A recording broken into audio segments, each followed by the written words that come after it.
qualified for the Olympics. So we had to qualify, and we ended up playing a tournament in Toronto, Canada, maybe 2 weeks before the Olympic Games. And there we played against teams like Poland and Cuba and Jamaica. And I'll tell you, those girls from Cuba, they were like playing against Jamaica High School here in Queens. They were rugged. They were very skillful. The teams from France, we played against France was there, Mexico. So you almost had to leave behind 12 to 8 to 16 teams because they only had 6 spots open or 5 spots open when you went to the Olympics. Yeah, as the men's was much more organized. That was the max at that time. It's different now, but that was the first year we had the games. Yeah. So once you were at the Olympics, I know you said there was only 6 teams, but I know that, you know, in recent Olympic Games, there were times where teams would have to protest, you know, committees in the Olympics. Was it smooth sailing for you guys, or did you have to, you know, fight with, you know, people within the upper echelon of the Olympic Committee, or was it just smooth sailing?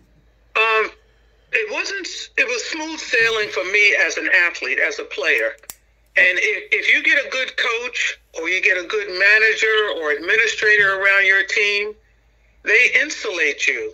They insulate me, the player, from all of the political that goes on, all of the judgment that goes on, or maybe all of the bias, because thank goodness my coach and our team manager, they only wanted me to worry about playing basketball. They didn't want me to worry that there's not enough money.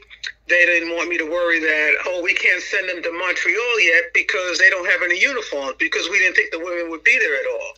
Oh, we can't send them because the coach doesn't have any money. Here, take my credit card.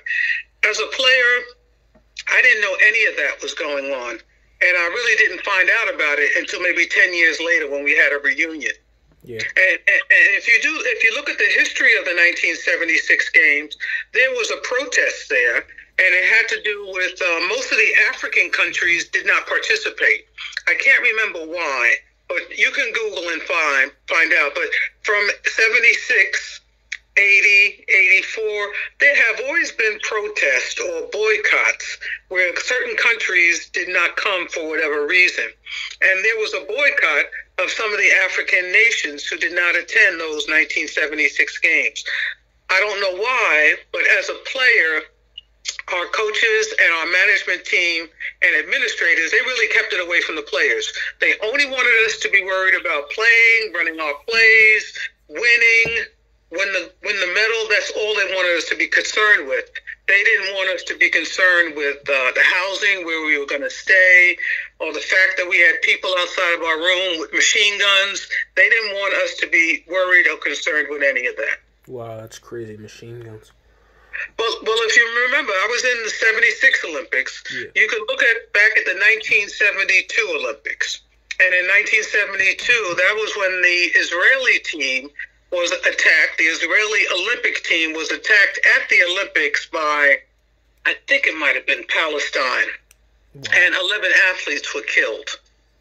And there were hostages that were taken, and the game stopped for, let's say, 5 days because you had a hostage situation right there in the Olympic Village. That's why, to this day, the Israeli team never stays in the Olympic Village. They stay in their own village. They use their own Israeli military. So that was in 1972. So when we had our 1976 games, the security was very high. When we would board a bus, like a regular city bus, we would board a bus to go from the Olympic Village to the arena for either practice or a game. There was a man, a military man in fatigues, who had a machine gun, and he would count how many came on the bus. Usually it was 12 players, 2 coaches, and the trainer and the manager, 16 of us.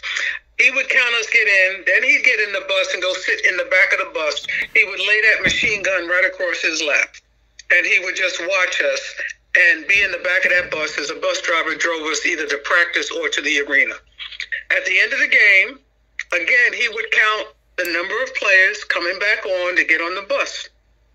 And then he would take his seat in the back. There was one time where one of our teammates, Annie Myers, she decided after the game she was going to go off with her family. They were there. They want to go off and do whatever. You know, your mom and dad come to see you at the Olympics. We finished the game. They go off to. When we got back to the bus, the guy did the count.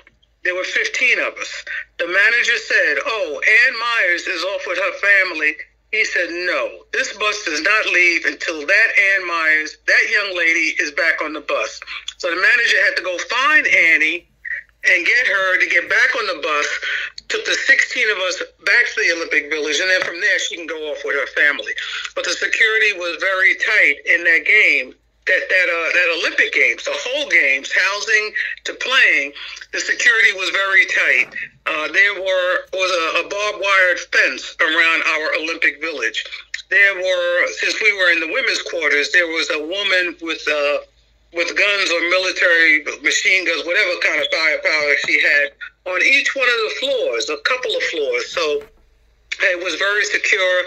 And again, that was a little shaky for me. I didn't appreciate it. I'm glad they were there. They did what they had to do, but it's funny to step out your door and see somebody with machine guns patrolling. You know, I wasn't used to that. And years later, when I played on other U.S. national teams, the same thing when I went to Bulgaria for the World University. We were always protected by the military in fatigues and with their army gear or their fighting gear. I'm just not used to being around guns and stuff like that. Yeah, that seems really crazy. My last sort of question would be, since it was the first Women's Olympic Games that you guys were allowed to play basketball in, over the years, do you think that obviously it got better, but where did you see like the peak where it seemed like women were finally getting the same respect as men in respect to basketball? That's a good question. So I might have seen it. Let me see, around 1988, maybe 1992. Now, 1992 was when the first Dream Team with Michael Jordan was there. That was 92. And then 96. 96 was in Atlanta. Might have been in Atlanta in 1996. And then going after that, because 92. Because in 1988, the men's team did not win a gold medal. And that was probably why in 92 the men started to use professionals. But to see the women's game just get elevated, it still has some room to go. But I would say it was around 1996 and going forward. I thought they really achieved. 1984 was another banner year. But in 1984, you can go check your history, Russia boycotted our Olympic Games. The USA was holding it in Los Angeles. Yep. And Russia boycotted it because I can't remember something about invading Afghanistan. And if you had asked a lot of the athletes, we didn't even know where Afghanistan was. But that's another story. But to see where the women's team has done so well, they've won. We won a silver medal my first year. So we've always been the first. They've won a bunch of gold medals. And then I think in 88 they won a bronze. I'm not sure. And then from there it's been like a streak of gold medals that the U.S. team has won. And they win by good margins and well coached, disciplined. And the caliber of play is just so much better. The caliber of play just gets better and better. They're just wonderful, wonderful athletes. I'm just so proud of what I see around these women. Do you think that you guys started something and then you guys were just gradually just passing the torch on, and now it's finally like coming? It seems like it's almost there. Most definitely. Yep. I know women Olympians who have 5 gold medals. I have one good friend. Her name is Teresa Edwards. She's a 5-time Olympic champion women's basketball. And when I wear my medal, I still walk around and, when I have to go to certain events, I put my medal on because I'm so proud of it. Most people haven't seen it. And she saw me the other day and she was so enamored about my Olympic medal. And I said, Teresa, this is one little dinky silver medal I got. She's like, yeah, but you got the very first one. And it being in 1976, we have the first medal. We were the first team. No one can ever take that away from us. And so to see the groundwork and to see the women, what they've done, and the coaches, what they've done, and even USA Basketball and the USA Olympic and Paralympic associations, the fact that they've put more into the training to get women ready, girls and women. So when I was trying out, they only had one national team every year. You made it or you didn't. Now they have all kinds of junior programs. You could be 16, 17, 18 and be on junior Olympic teams or junior Paralympic teams or regional international teams. So they are cultivating the players much more than they did when I was coming up. And I know it all has to do with what I did and the framework that we laid out. I often call it standing on the shoulders of. Yep. So just like I stand on the shoulders of these young ladies who came after me, and they're playing up to better caliber and getting more exposure, and they get to go to college on scholarships and the notoriety, and they're doing so well. All of them, we're all standing on each other's shoulders. So I know my place in history, and I know the great contribution that I gave to the game and to women of all different makes and sizes. I know my contribution. I know my place in history. And my final thing would be, since the theme of this year's project is breaking barriers, now, when I was talking in my group, I thought, well, I definitely think that the barrier is maybe cracked, but I didn't think that the barrier of women getting the same recognition as men in the Olympics, I don't think it was fully broken. Would that be like an accurate statement to say that it's just cracked and there's still more room to go? There's still more room to go, but it's not always about recognition. It's also opportunity. Okay, so when I was coming up, they didn't have a lot of women that were able to coach. They didn't have a lot of teams. There wasn't a Division 1, 2, and 3 in the NCAA. It was governed by somebody else. So you start to look at the different opportunities. More women are getting an opportunity, one, to play at different levels and to get scholarships. When I played, I didn't have a scholarship. There were no scholarships. They hadn't been invented for women. They were there for the guys, but they weren't there for the women. So looking at the different opportunities, you have to look at it that way, not just as a greater paycheck, but women are getting more opportunities. There are more that are in the Hall of Fame. Their careers are being recognized. They get a chance to play and get scholarships at levels of Division 1 and 2, financial aid at Division 3.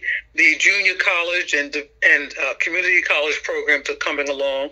You look at their opportunities to play on different national teams at different levels, opportunity to play professional basketball in America at the WNBA, or opportunity to go to Europe and Asia and South America to play. When I finished up the Olympics, I think there might have been 2 of us out of the 12 who went to play in Europe. There was no professional league here to play. And you look at the 12 men on the men's team the same year, all 12 of them were first and second round draft choices in the NBA. So the opportunities, I look at it as more opportunity. And then these same women get a chance to coach at different levels or take administrative roles at different levels, or not coach at all and be a broadcaster, or not coach at all and goes directly to a financial position on Wall Street. So the opportunities are more and more, a lot more opportunities for women, more so than just cracking the ceiling and trying to parallel what a man is doing. It's not all about that. Thank you. And don't forget that the women graduate in 4 years. The women don't leave on hardship after 1 or 2 years. The women are educated. They get their degrees. A lot of them do their masters because they finish up in 3 years and they still have eligibility. So the women are very smart, articulate, and they're moving to the next level. Thank you for that, because it's definitely something that I want to look at it from the perspective of it being opportunity, because after the games, the Olympics, you don't get money from the Olympics, but the Olympics are supposed to bring you more recognition, opportunity, and open up doors. And even after you guys got the silver medal, there still wasn't nearly as many opportunities waiting on the other end for you as men. That's exactly right. You had to create your own. Thank you so much for this interview.